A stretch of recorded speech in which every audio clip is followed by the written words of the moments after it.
په ګجرات کې د څلورو دوستانو یوه دردناکه واقعه ده چې هغه په سکردو کې ورسره چې کومه څه شوي دي نو تاسو به هم سوچ نشئ کولی، تاسو به هم په ژړا باندې مجبوره کړي. ویډیو راسره لږه مکمل وګورئ.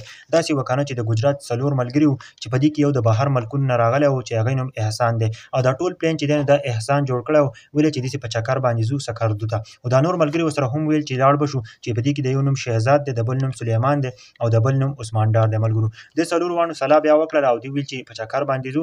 په 12 تاریخ باندې دوی چې دی نو د سحر وخت دی او دوی خپل کور خلکو سره میلاو شو، خپل مور پلار سره میلاو شو چې موږ داسې په چکر باندې ځو. هغه ورته هم دعاګانې وکړلې او دوی چې دی نو خپل منزل ته هغه سفر شروع کړو. ملګرو دوی چې دی نو روان شو، دوی چې کله سکردو ته ورسېدل، ملګرو چې کله سکردو ته ورسېدل نو دوی چې دی نو هلته یو روډ دی چې د هغې 160 کیلومتر روډ دی ملګرو چې دوی چې نو په هغه باندې سفر کولو او چې 16 تاریخ و ملګرو 16 تاریخ و بل د دوی سره رابطه چې ده نو هغه هم نه کېدله. ټول خلک پریشان شو ځکه چې هغوی سره رابطه نه کېدله، مور و پلار هم خفه وو، ورونه خویندې هم خفه وو چې دوی په چکر باندې تللي.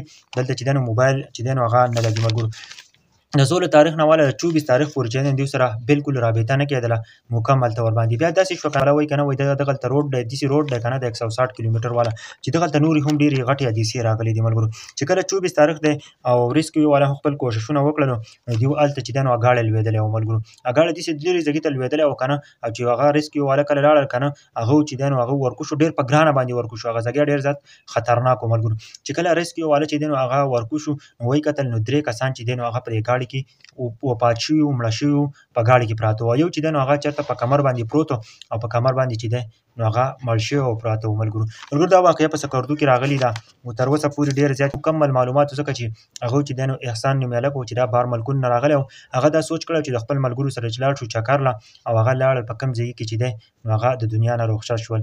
3 کسان چې دی نو هغه په ګاډي کې پراته وو او 3 ملګري، یو ملګری چې دی نو هغه په کمر باندې پروت و.